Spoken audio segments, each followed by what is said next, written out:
Hello students, today I have come up with the next part of the chapter hydrogen sulfide from class 10 syllabus.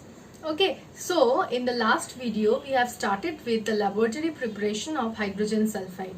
I have shown you the chemical formula and the reagents that are required to prepare hydrogen sulfide.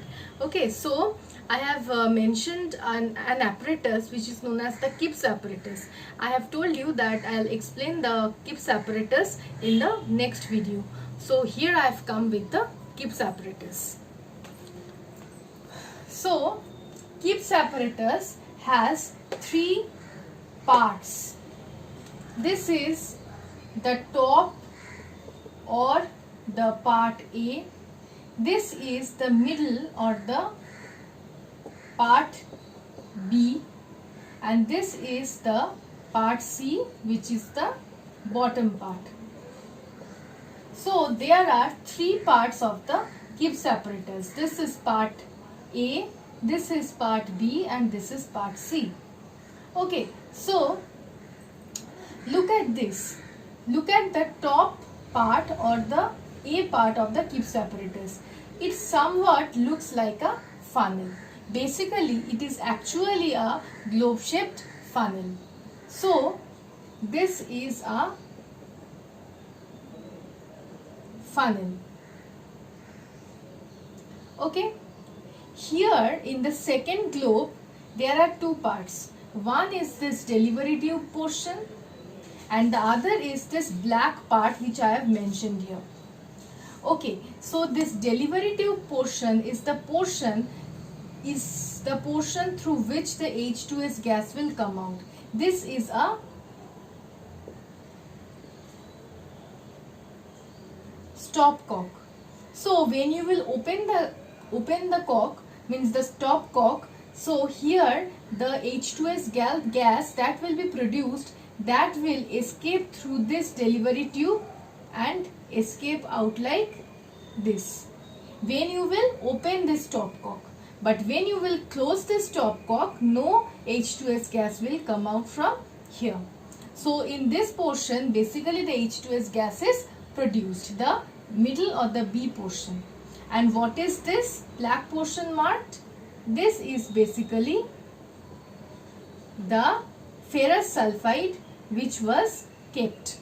This portion, this B portion, at the bottom of this B portion, a ferrous sulfide is stacked, or you can say ferrous sulfide is kept. And this is the C portion of the bottom portion. Look at this, the funnel ends up in the C portion or the bottom portion. So what is the actual mechanism for this? Okay, so this is the funnel. In this funnel, dilute H2SO4 is added. So what happens? Dilute H2SO4 is added in this funnel continuously, and through this funnel the H2SO4 will come down and reach the C portion or the bottom portion. So continuously H2SO4 is added through the funnel, and the funnel opens up at the bottom portion or the C portion, and the dilute H2SO4 will be coming to the C portion. So as continuously dilute H2SO4 is added, the level in the C portion will rise, and the level in the C portion will rise and rise, and it will come in contact, since this portion is empty here, it will directly come in contact with the ferrous sulfide which is stacked in the B portion. When the dilute H2SO4 comes in contact with the ferrous sulfide on increasing the level, then we have seen the reaction that ferrous sulfide will react with dilute H2SO4 to form ferrous sulfate, and along with that H2S. The ferrous sulfate will be forming here only as aqueous solution, but H2SO4, H2S gas will be given out with the help of this delivery tube. As soon as the dilute H2SO4 will come in contact with FES, immediately H2S gas will be formed, and that H2S gas will be escaping through this delivery tube if the stopcock is open. So with this apparatus we can continuously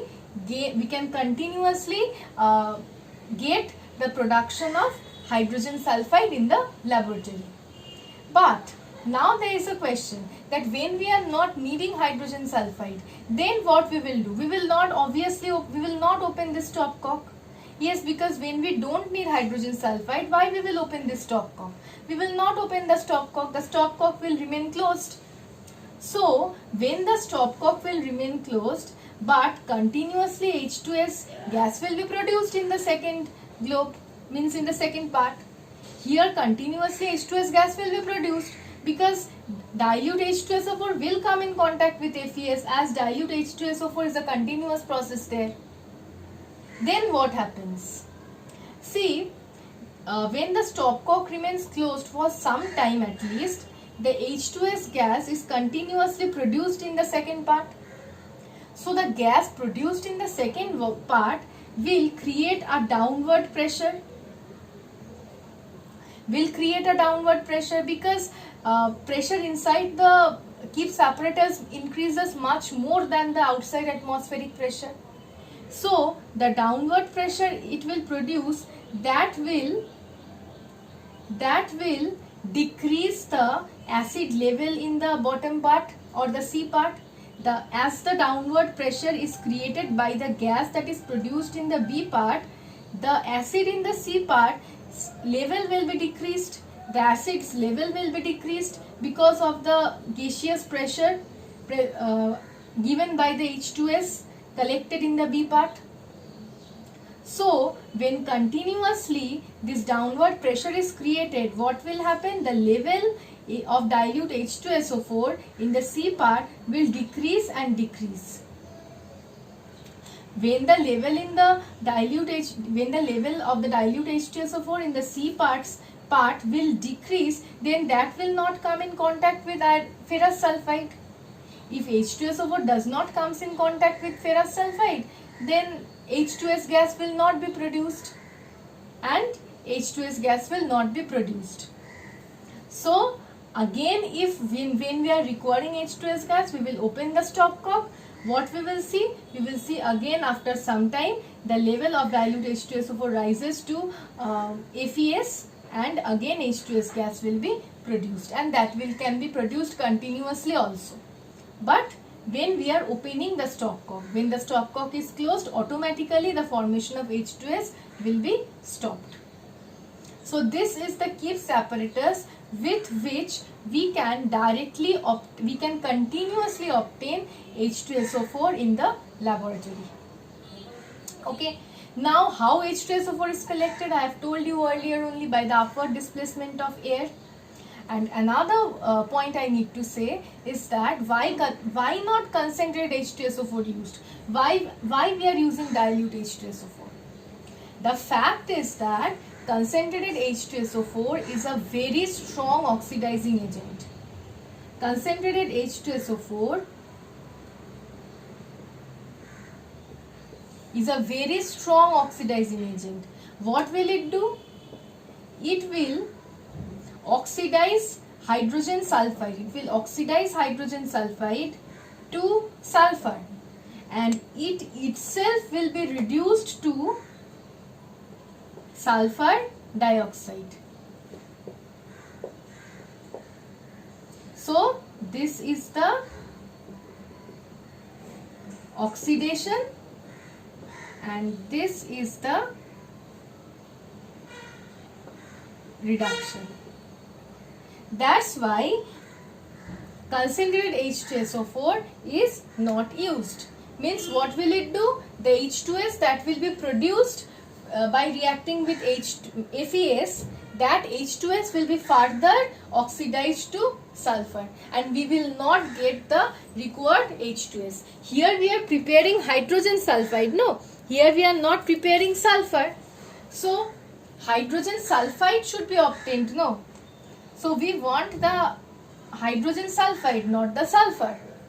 But if concentrated H2SO4 was used as a reactant, then it would definitely form H2S. It would definitely form H2S, but in the presence, in contact with this concentrated H2SO4, that H2S would have been oxidized to sulfur, and H2SO4 would have been reduced to sulfur dioxide. So the gas that we would obtain was not H2S but sulfur dioxide.